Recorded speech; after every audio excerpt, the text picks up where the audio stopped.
Video 5, video 6. Habis menang dulu. Ya, dia penajam maju. Bek dia pegang panitia kan dalam kan itu dia. Ya, ini dia kita lihat.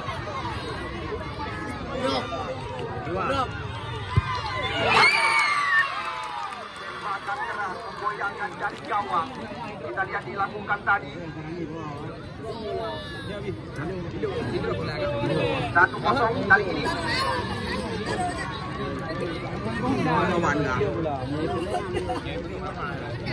Sekarang kita lihat tembakan atau tendangan pertama dilakukan oleh Amiril Mukminin dari Putih.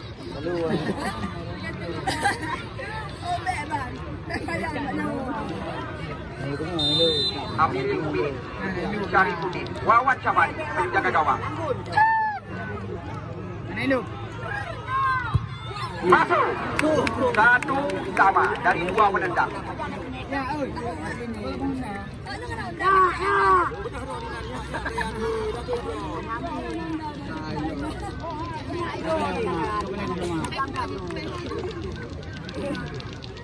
Yang kita lihat ini dia penembak kedua dari tim Persipati Palung Putih.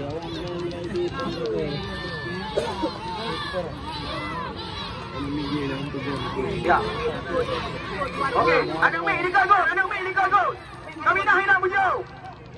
Mati guru kampung dorang tengok tunjuk. Ini penembak kedua dari Persipati Palung Putih. Tunya, dek. Apa? Yo! Tembakan daripada Musafir Ruslan. Namun kita lihat bola menggetarkan jaring gawang. Ya, ini penembak kedua dari King Mantap Legend. Belum ada yang gagal dari Persipati Palung Putih. Dari 2 penembak mereka sore hari ini. Kawan.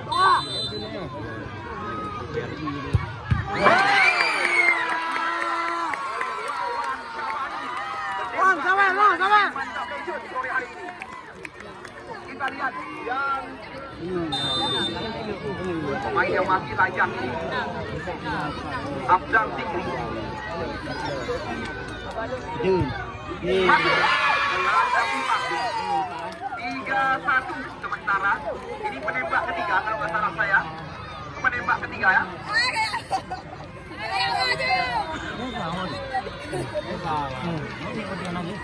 Ini masuk.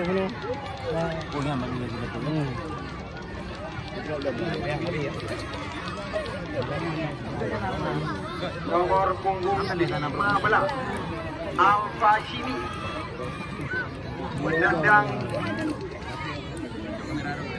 ketiga kalau nggak salah kami. Nuansa olahraga Alfa Shimi. Oh, kita lihat berkena sekali. 3-2 sementara. Ini penendang keempat kapten kesebelasan Muhammad.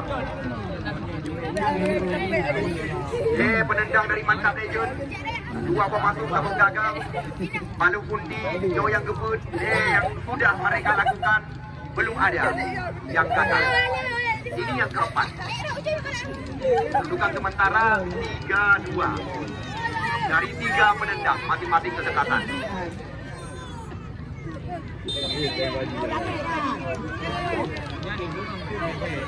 Muhammad masuk 4-2. Ini sangat menentukan tembakan daripada Revan. Seandainya Revan mampu menggetarkan jaring gawang, masih ada harapan imbang. Seandainya Revan mampu dilawan oleh penjaga gawang Wawan, langsung mengucapkan kembali.